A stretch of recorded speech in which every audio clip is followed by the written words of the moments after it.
우리 코앞에서 발견되는 불평등과 부조리. 그런데도 우리 주변은요, 우리 사회는요, 왜 내부 균열이나 저항으로 무너지지 않고 오히려 더 공고하게 그런 문제를 구축하고 있을까요? 구조적인 문제라는 말, 어쩌면 침묵과 체념을 유도하는 절망의 레토릭일 겁니다. 그래서 더 중요합니다. 말을 배제하고요. 되도록 적나라하게 실상을 있는 그대로 비추어주는 것. 저널리즘도 문학도 미술도 음악도 궁극적으로 여기를 지향해야 마땅한 게 아닐까 싶습니다. 국민TV 라디오 30분 책 읽기 9월 11일 수요일 순서 시작합니다.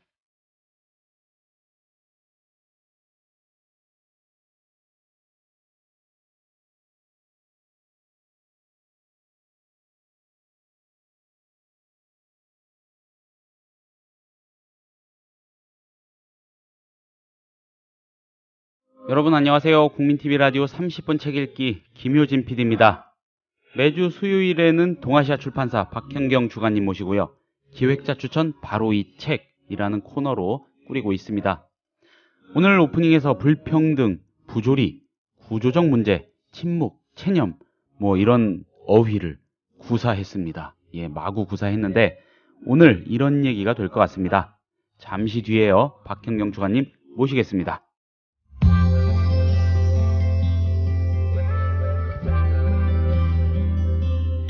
매일 아침 이 책 한 권. 국민TV 라디오 30분 책 읽기.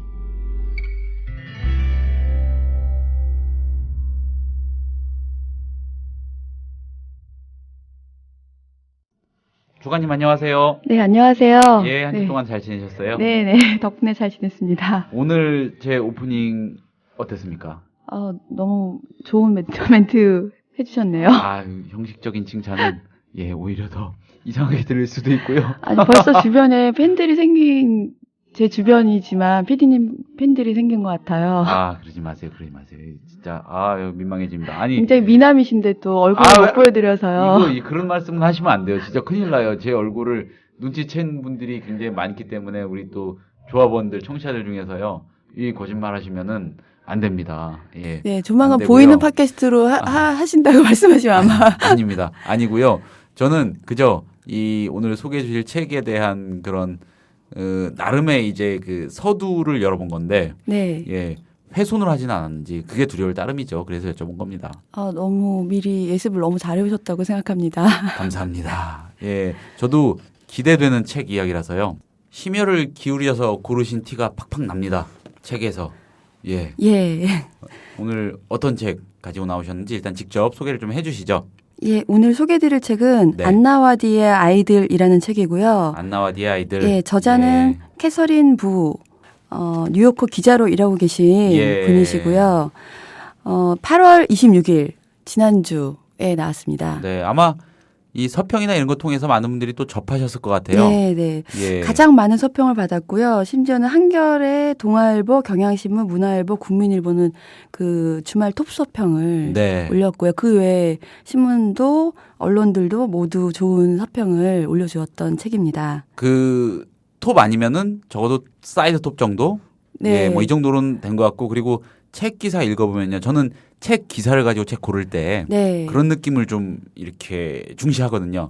뭐랄까, 기자가 쓰는데 진짜 즐겁고 뭔가 감흥이 있어서 신명이 나서 쓴 서평이 있는 것 같아요. 가끔씩. 근데 이 책에 대한 서평들은 좀 공통적으로 그런 건 좀 느껴졌어요.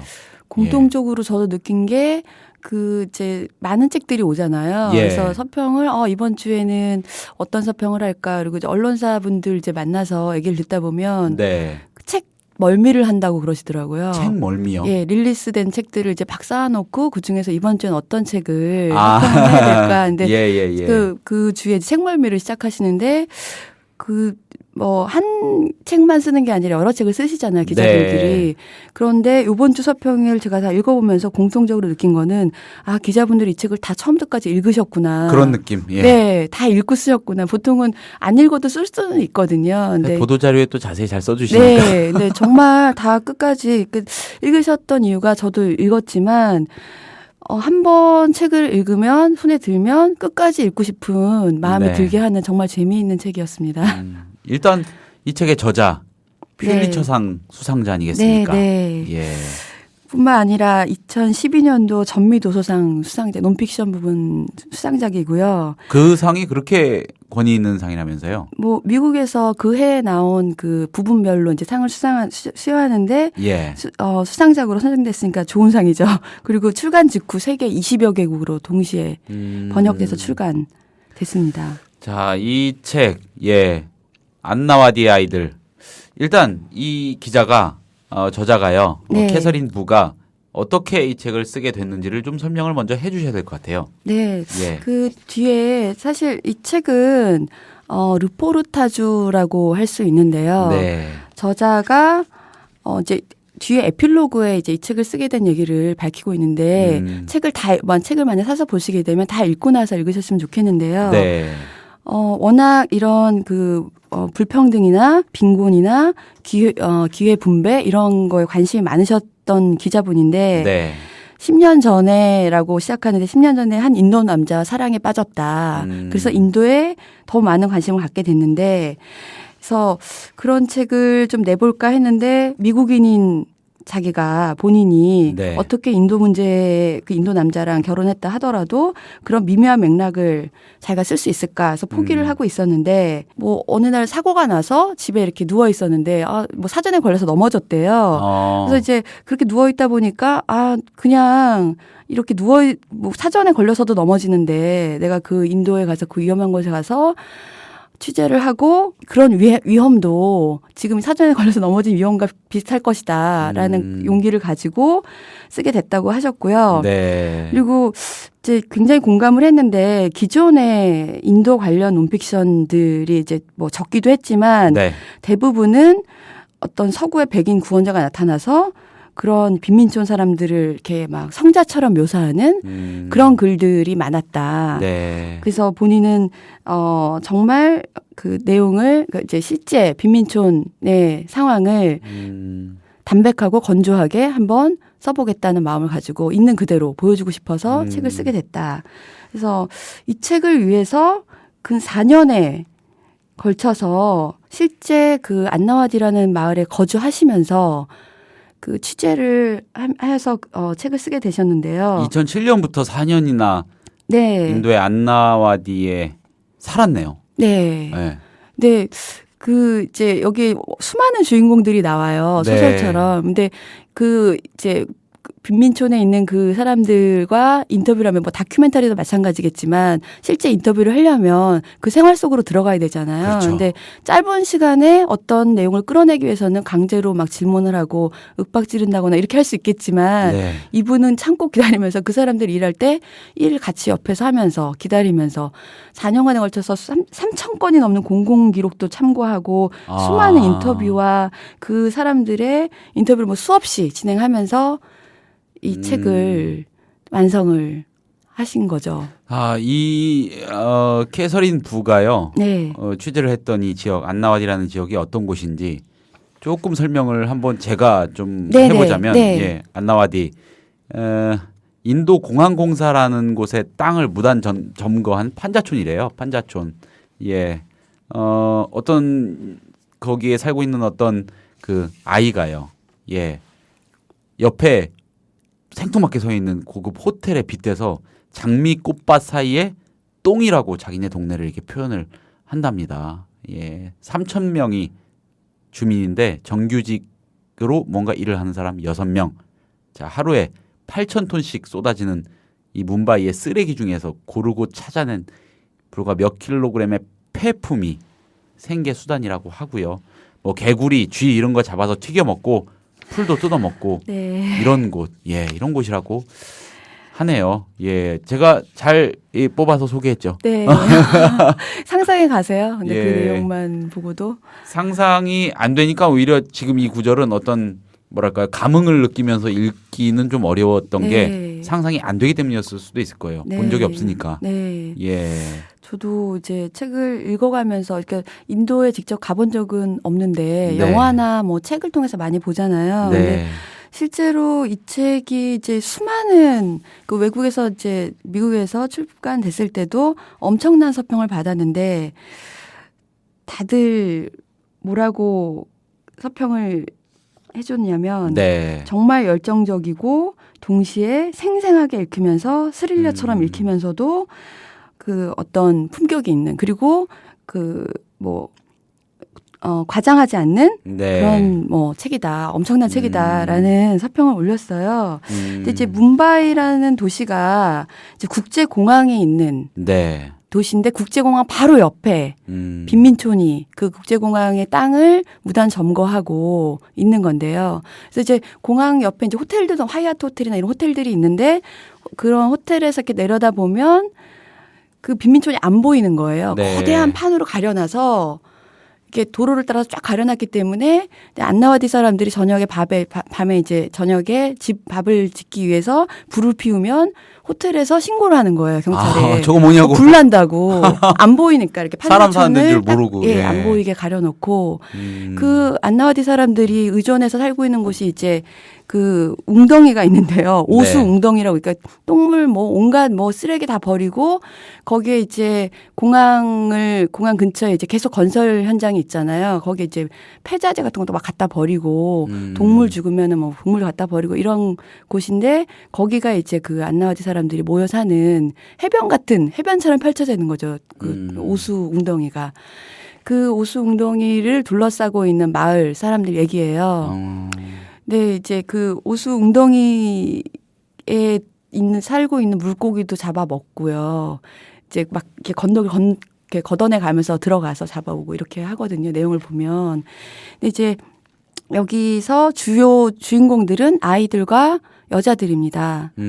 이제 그러니까 그 인도 내에서도 가장 약자들한테 선착을 한 건데요.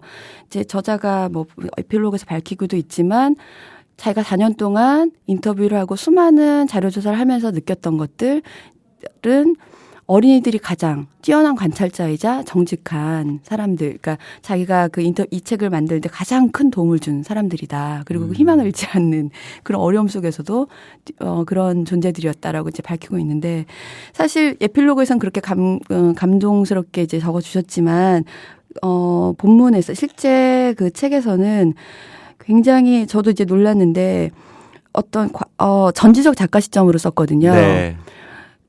르포를 전지적 작가 시점으로는 보통 안 씁니다. 3인칭 시점으로 그쵸. 쓰거나. 근데 실제로 그 이제 주인공이 된 것처럼 각각의 어린이면 어린이가 된 것처럼 그 심정까지 다 밝히고 있는데 네, 그 부분에 대해서 저자는 그 본문에서 누군가의 생각으로 묘사된 부분은 당사자가 자기 심정을 통역자나 동행인에게 토로한 내용들을 엄청난 인터뷰를 반복하면서 네. 쉽게 풀었었다 이렇게 밝히고 있어요. 근데 이제 그때 어려웠던 것들이 이제 자신의 일상이나 감정을 터놓지 않는 그런 이제 사람들에게 그런 말들 끌어내기 위해서 네, 여러 번의 인터뷰와 대화를 통해서 사실을 확인하면서 그들의 생각을 이해할 수 있었다라고 밝히고 있습니다. 그래서 이 책의 목차에서 보면 알 수 있겠지만 주인공 이름들이 주요 수많은 인물들이 나오는데요. 예. 주요 인물들의 이름으로 네. 시작을 합니다. 처음에 안나와디, 아샤, 순일, 만조 이렇게 일장이 시작하는데 일부 네. 이제 제목이 하류의 인생이에요. 극단적으로 그 뭄바이 그 국제공항에는 인도의 최대 도시에 네. 바로 옆에 아까 뭐 PD님께서 초반에 말씀하셨지만 그런 곳에 똥 같은 존재처럼 살고 있는 그런 존재들의 이름인데요.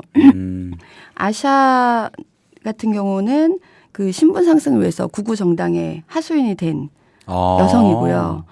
그리고 이제 순일 같은 경우에는 넉마주의예요. 넉마주의인데 계속 도둑이 될 것이냐, 계속 넉마주의를 할 것이냐 고민하는 어린 소년입니다. 넉마주의와 도둑을 놓고 네. 진로 고민을 해야 되는. 네, 안나와디에 있는 사람들의 대부분이 다 예. 넉마주의를 하고 있고요. 이제 여기에 가장 큰 주요 사건으로 압둘이라는 이제 친구가 나오는데 그 집 가족과 그 옆에 이제 외다리 여자라고 이제 여기 나왔는데 한쪽 다리가 짧아서 그 목발을 짚고 다니는 네. 여자 파티마라는 여자가 나와요. 그 두 집이 붙어서 얇은 벽을 하나 사이에 두고 이제 이렇게 얘기하면 옆집 소리가 들릴 정도에 가까운 집인데요. 네. 옆집인데요.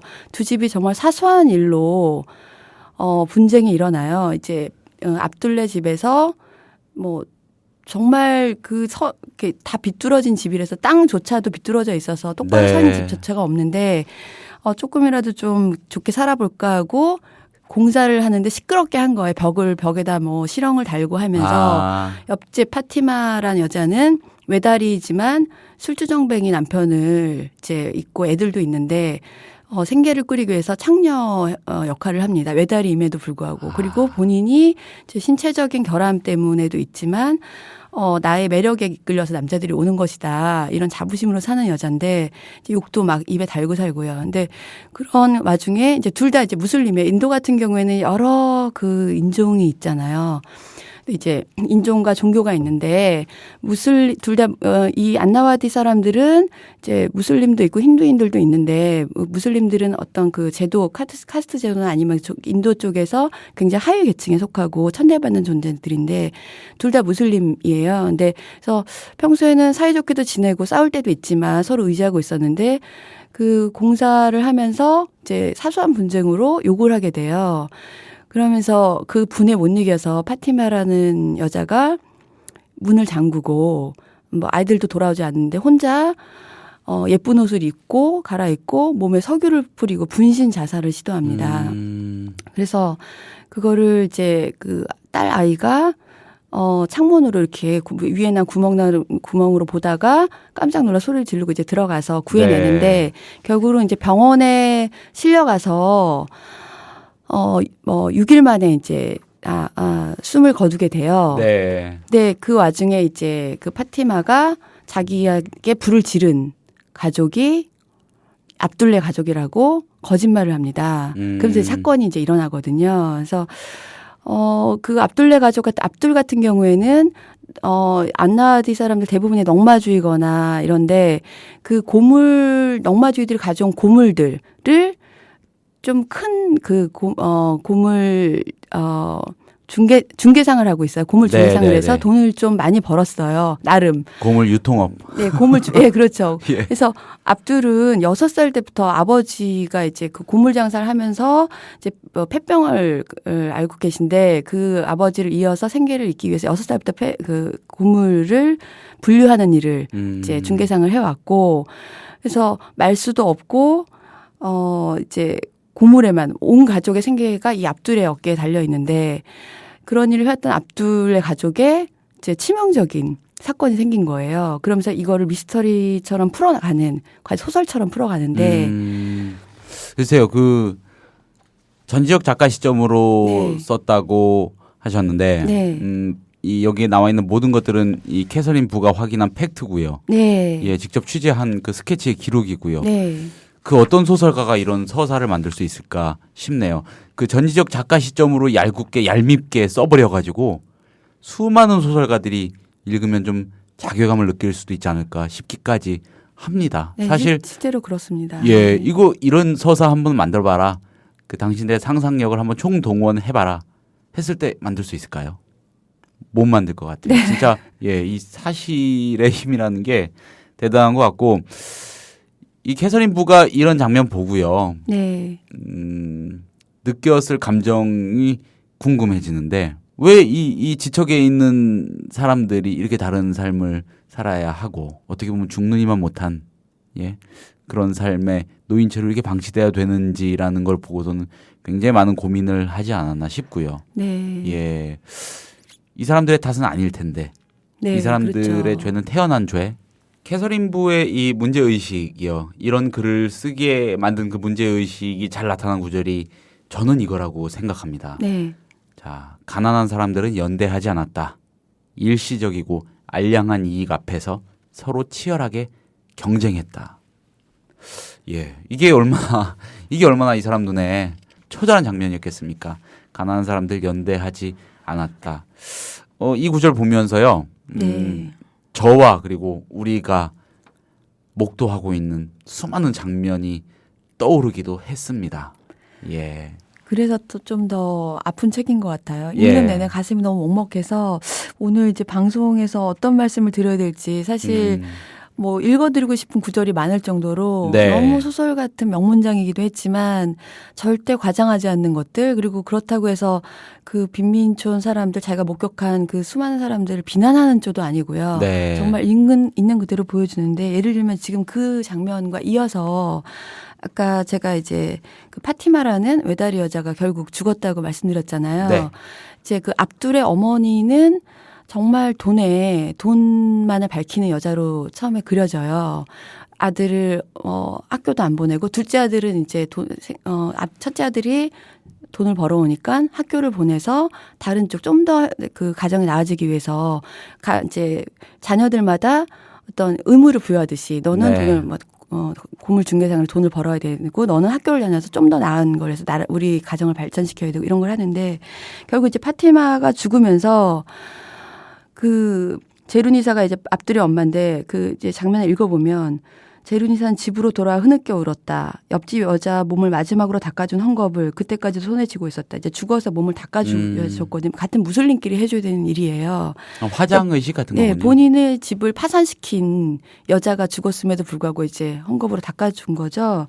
제르니사가 그토록 서럽게 운 이유는 남편과 아들, 딸의 기막힌 처지 때문이 아니었다. 이제 남편과 아들, 딸이 모두 다 이제 감옥에 갇혔거든요. 그 파티마가 거짓 증언을 하는 바람에. 그리고 이제 죽었는데, 앞으로 헤쳐나가야 할 커다란 부패의 거미줄 때문도 더 비열한 자가 덜 비열한 자를 벌하는 혼돈의 소용돌이 같은 사법제도 때문도 아니었다.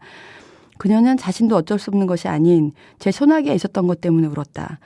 제 몸을 무기 삼아 이웃을 무참히 공격한 여자에게 이별 선물로 준 아름다운 누비 이불이 아까워서 울었다. 이런 장면이 나오는데요. 정말 그 상황을 여기에 다 나와 있는 것 같아요. 이제 이 감옥에 끌려가면서 경찰과 의사와 그리고 사법 제도까지 한패가 돼서 이 압둘레 가족이 쌓은 아주 작은 재산을 빼앗기 위해서 정말 승냥이처럼 몰려들거든요. 그래서 근데 그런 것 때문에 온 게 아니라 자기 누비 이불 때문에 울었다는 거예요. 그 여자를 그 사체를 덮어주기 위해서 누비 이불을, 그 집에서 제일 예쁜 누비 이불을 덮어줬거든요. 근데 이런 장면들이 뭐 글로벌 자본주의를 이제 빗대서 이 책을 인도의 어떤 뭄바이의 빈민촌 이 아닌 전 세계의 빈민촌들을 그려줄 수도 있지만, 정말 개인에게 들어가서 과장하지 않고 책을 썼다는 것을 보여주는 정말 간명한 문장이라고 생각합니다. 이 책 보면은 어떤 느낌이 드냐면은 이 저자가요, 캐서린 부가 절대 이 감정적인 동요를 일으키지 않죠. 거리감을 굉장히 엄격하고 성실하게 유지하면서 아주 드라이하게 거울로 비친 그대로 그냥 그대로 보여주는데 천착한 그런 문장들, 그 결과물의 문장들인데 그러기 정말 쉽지 않잖아요. 그렇죠. 4년 동안 그 옆에서 보면서 이런 글을 쓰긴 쉽지 않다고 생각합니다. 그걸 배제하는 작업이, 그거를 걸러낸 작업이 얼마나 어려웠을까 싶기도 하고요. 그리고 쓰는 사람 본인이 흥분해버리면은 읽는 사람을 흥분시키기가 쉽지 않다고, 어렵다고 하잖아요. 또 그 기술도 굉장한 것 같고, 저널리즘이 현상과 원인을 분석하고 해결책을 제시하는 거라고 하는데, 글쎄요, 여러분들이 다 보시면 느끼실 텐데 가장 훌륭한 현상 분석의 결과물이라고 해도 될 것 같아요. 네, 그렇습니다. 그러면서도 문학적 문장에 정말 빛을 발하는, 소설, 아까 말씀하신 소설보다 정말 더 나을 수 있겠다 이런 생각까지 들었습니다. 무라카미 하루키가 소설가, 작가라는 사람, 이 작가라는 직업은 뭐 하는 직업이냐 이렇게 질문을 받고서는 가능한 한 많이 관찰하고 되도록 판단은 적게 하는 거라고 답을 했다고 하지 않습니까? 그런 말대로라면은요, 이 작품은 비소설이지만 굉장히 극대화된 소설성까지 보여주는 그런 작품이 아닌가 싶고요. 참 여러 가지로 많은 걸 생각하게 하는 그런 책입니다. 주관님, 그 읽으시면서 제일 인상적이었던 구절, 한 구절 좀 읽어주시죠. 너무 인상적인 구절들이 많았는데요. 정말 한 구절 뽑기는 어렵지만, 신문 서평에서도 다 이 구절을 많이 뽑았고, 출판사에서도 이 구절을 뽑았던 게 어떤 상징성 때문에 뽑은 것 같습니다. 저도 그 구절을 읽어드리겠습니다. 몇 주 전에 압둘은 이곳에서 한 소년이 플라스틱을 분쇄기에 넣다가 손이 잘리는 장면을 목격했다. 소년은 눈물을 흘리면서도 끝내 비명을 지르지 않았다. 손목에서 피가 철철 흐르고 밥벌이 능력도 그렇게 잘려나갔건만 소년은 공장 주인에게 빌기 시작했다. 사부 죄송합니다. 이걸 신고해서 문제를 일으키는 일은 없을 겁니다. 저 때문에 곤란을 겪으실 일은 없을 겁니다. 라는 구절입니다. 진짜 처절한 장면을 꼽으셨네요. 네. 예. 책의 90%가 이런 처절한 장면으로 채워져 있고 그 안에서도 희망이 싹트고 있다는 내용을 압둘이 물과 얼음은 다르지 않느냐. 나는 얼음 같은 사람이 되고 싶다. 얼음. 예, 그렇게 자기 희망을 보여주는데요. 끝까지 희망을 놓지 않는 안나와디의 아이들에게 저도 멀리서나마 박수를 보내드리고 싶습니다. 네. 저도 제가 꼽은 저만의 최고의 구절. 아까 읽었지만은 욕심을 내서 한 번 더. 예. 가난한 사람들은 연대하지 않았다. 일시적이고 알량한 이익 앞에서 서로 치열하게 경쟁했다. 이 대목을 포착해가지고요. 이렇게 표현을 해야만 했던 자기 자신을 보면서 비애감을 굉장히 크게 느꼈을 것 같아요. 캐서린 부가. 네. 예. 오늘 좋은 책 너무 감사드립니다, 주간님. 시간이 너무 짧아서 많은 내용을 말씀드리지 못했는데요. 꼭 기회가 되신다면 책을 읽어보셨으면 좋겠습니다. 네, 거의 모든 출연자들이 이 짧은 시간, 이 아쉬움을 토로하십니다. 어쨌든 너무 잘 들었고요. 다음 주에도 좋은 책, 재밌는 이야기 기대하겠습니다. 네, 감사합니다. 예, 주간님 감사합니다. 자, 국민TV 라디오 30분 책 읽기 오늘 순서 여기서 마칩니다. 기획자 추천 바로 이 책. 오늘은 캐서린 부의 안나와디의 아이들이었습니다. 저는 내일 이 시간에 다시 찾아뵙겠습니다. 좋은 하루 되세요. 국민TV 미디어 협동조합 조합원에게만 드리는 혜택. 당신의 영어 실력, 이제 원스톱 잉글리시가 해결해드립니다. 창의적이고 뛰어난 발성의 영어회화 학습 사이트 원스톱 잉글리시. 영어 표현을 암기시켜주는 동영상과 상황별, 주제별, 문법 패턴 표현을 검색하고 듣고 영작도 할 수 있는 영어 학습 포탈 원스톱 잉글리시. 주소창에 onestopeng.com. 국민TV 조합원이 되시면 영어 학습 콘텐츠를 3개월간 무료로 이용할 수 있는 혜택을 드립니다. 자세한 내용은 국민TV 홈페이지를 참고해 주세요.